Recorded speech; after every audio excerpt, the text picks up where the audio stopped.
I'm Jonathan Agnew. Welcome to the Test Match Special podcast. Another frustrating day here in Southampton, but at least we've had some action. We'll hear from Michael Vaughan and from the England batting consultant, Jonathan Trott. We've had, 5 overs of England's innings. That was after they managed to wrap up Pakistan's innings. They added 13 runs this morning, all out for 236. The last one out was Mohammad Rizwan for a very good 72. Stuart Broad had him. He was looking to turn the ball away into the leg side and got a thick leading edge. It was taken by Crawley in the covers. So that was the end of Rizwan. There was an amusing one not out from Naseem Shah. I think he's still wondering how he got it. But he did. He was one not out. He managed to hang on in there. And so 236 all out. In go England in poor light. We've talked a lot about the light and whether what's poor or not. To go out and face the new ball as they did, it was pretty grim out there. The ball was going all over the place. Burns edged his second delivery from Shaheen. It didn't quite carry to slip. The fourth did, though. It was a beautiful ball. You can, I suspect, look at footwork or whatever, but in those conditions, the ball swinging away, Burns pushed at it. Nice catch taken by Shafiq at second slip. So Burns out for a duck. That was 0 for 1 to the fourth ball of the innings. Sibley got a horrible blow high up. Well, almost in the stomach, really. The ball turned him round, it bounced, lifted, rearing around all over the place. He and Crawley were hopping about all over the place before finally the rain came down and spared them any more. So that was 7 for 1 after the 5 overs that were bowled. In all in the game, after 4 days, we've had 96 overs play, and I can't remember, scanning my limited memory, a point after 4 days in which we've had such little cricket. Unless, I suppose, we go back to Centurion and the match that we don't really talk about anymore. But I suspect that was similar.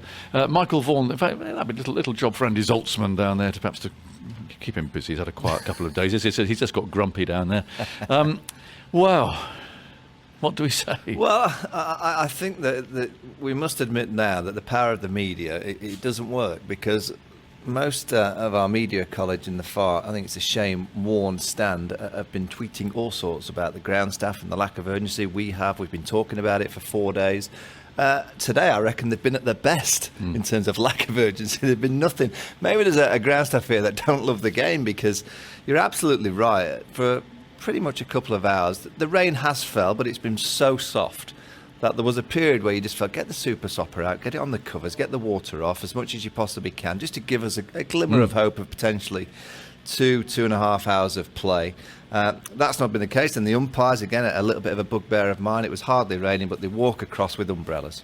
It's just such a negative look. They walk off and they speak to the ground staff, and then we get the message that player's been abandoned for the day. It's clearly quite wet out there. There's the tractor going around with the machine that drills holes into the outfield to try and make it breathe a little bit. Thing, yes. That's the one. So clearly there's a little bit of dampness out there, but yeah, frustration. That spell of batting that we saw for the England top 3, it was as hard as you can possibly get. The ball was going all over the place. Rory Burns gets a good one. There's a little bit with Rory Burns' foot movement. I just think that right foot that keeps going over to outside off somebody, he has to kind of drag it back. So when the ball is around off stump, middle stump, which the delivery was, and it's just moving away, he has to bring his right foot back. So it's almost like his back comes across the line of the straight ball. And as soon as you get a little bit of movement when you're playing in that fashion, there's a chance that you're going to be finding the outside edge on a regular basis. The foot where he's putting his foot is preventing the bat coming through straight. So he has a trigger that he goes bum bum, and then the right foot, you just watch it goes outside off stump, and then he has to bring it back for when it's straight. That's an area that, you look at his LBWs over the last few weeks, it's been very similar, that he goes across and cross, goes outside off stump. Shannon Gabriel had him here, played nicely for his 30-odd, and all of a sudden Gabriel went around the wicket, went wide. He kind of went wider and wider with that right foot, and then he threw one in straight, and he had to drag it back, and his bat came across the line. Today was a good ball. It's not a great deal, but it's just that little technical fault that I'm looking at and thinking, if there's any movement or you're just out of sync as a batsman, you're going to be in troubled times. So Zach Crawley looked good. I thought he came out. I mean, we're talking about a player on 5 not out, but he looked okay. The ball was time to come out.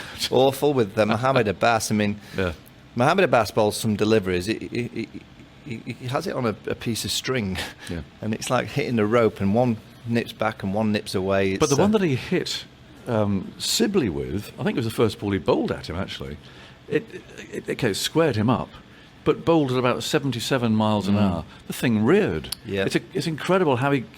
It must be the wrist. How he generates that nip. Yeah. At that sluggish pace.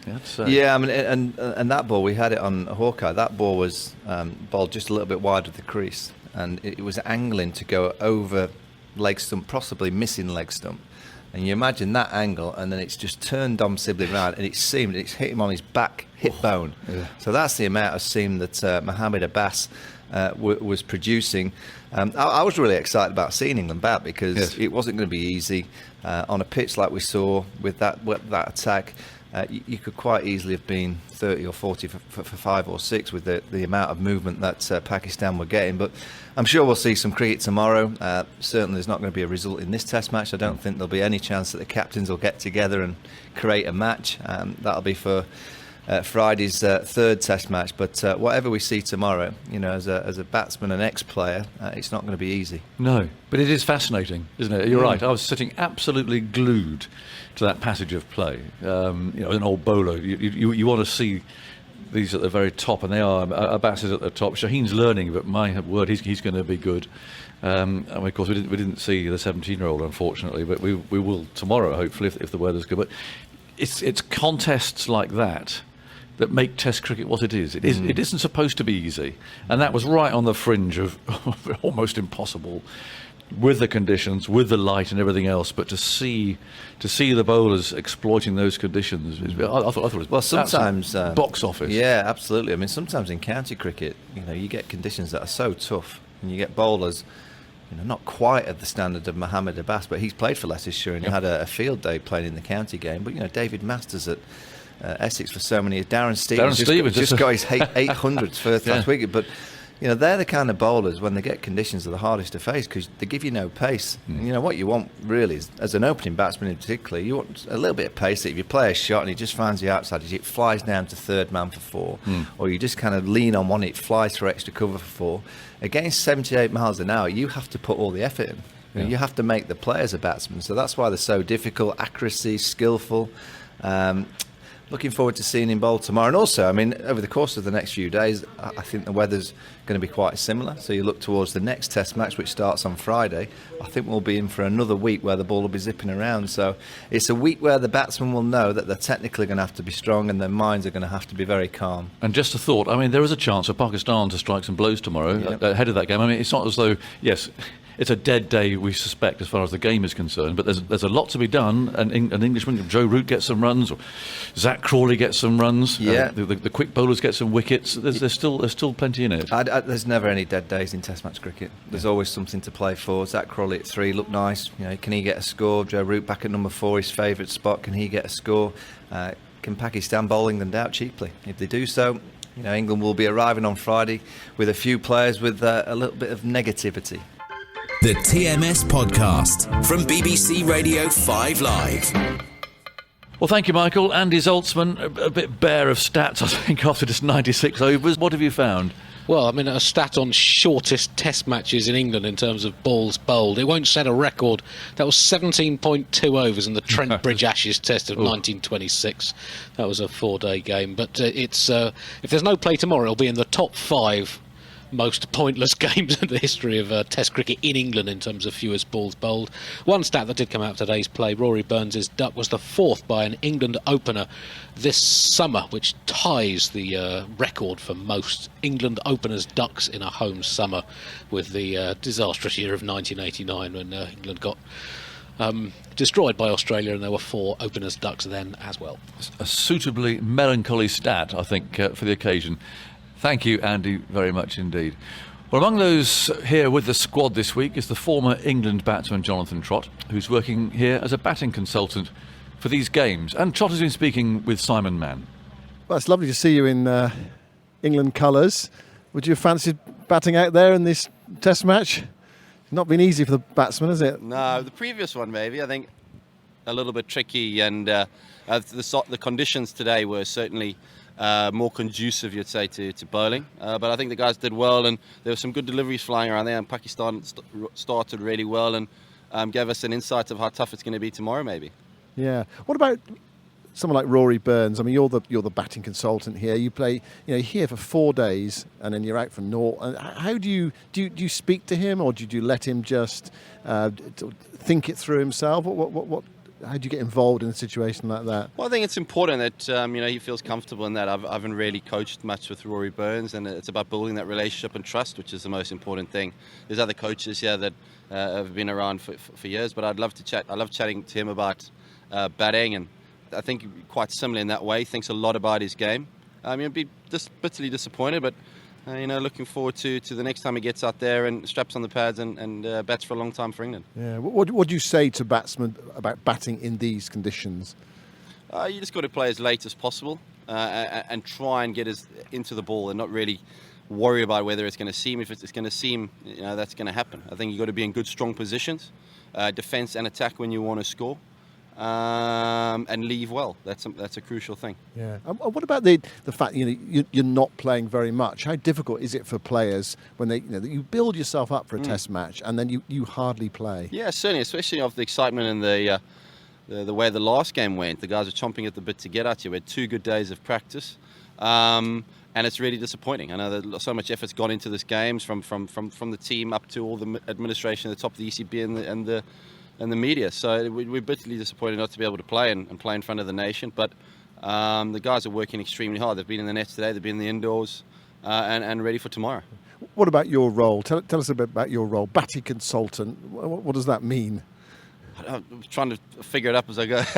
Try nothing, just to come in and help out, and because obviously Graham Thorpe's not with us. He's taking these 2 Test matches off, and then going to be with the one days, I think. So I think it's just to come in and help out and get in amongst the guys, roll my sleeves up, work really hard, and try and help guys as much as possible. Yeah. Well, what's your sort of unique selling point as a batting coach, do you think? I think just keep it really simple. I think sometimes as cricketers we sometimes complicate the game, and sometimes breaking it down, keeping it simple, and making sure that you've got the right sort of processes in place to go out there and perform when under pressure. And what about as a career opportunity? How big an opportunity is this for you? Massive. Whenever you get the opportunity to come into the England dressing room, it's always an opportunity to come in and add to it if you can, and make sure you leave it in a better place than you found it. How different does it feel coming in as a sort of outsider rather than as a player when you were part of the dressing room? Well, I've been in and around. I've done a few days coaching last year, but that's the amazing thing about the dressing room. You feel welcome all the time, and I'm really thankful for the guys for that. It's been pretty easy coming in and sliding in and finding a place in the change room. Oh, don't forget, I've played with quite a lot of the guys as well, so I have that on my side, and they feel pretty comfortable, I hope, around me. And what about the future? Do you want to do more of this? What does the future hold for you? Well, yeah, I'm pretty ambitious with my coaching. I really enjoy it. I've done quite a bit of it in the short space of time that I haven't been playing cricket or retired from professional cricket. So, I really enjoy it. And being a batting coach, you end up throwing a lot of balls and working with the players, which is something I like doing. Yeah, people don't realise that actually. Yeah. There's quite a lot of just hard nitty gritty behind the scenes, throwing balls and what's that like? Explain what you actually do. I feel like I'm in an interview here, so but you are in an interview. Like a job interview, I should say. Generally in the morning, a lot of guys. Some guys like to hit on the side of the field. Some guys like to hit in the nets. I'll generally go to the nets and use the claws that we have to throw the ball. That simulates a pace that probably Test bowlers would bowl at, and then just be around and chat with the guys, and then also pick up during play. Especially being the sort of batting coach that's coming from the outside, you generally do the dog's body work and go and throw as many balls as batters want in the net.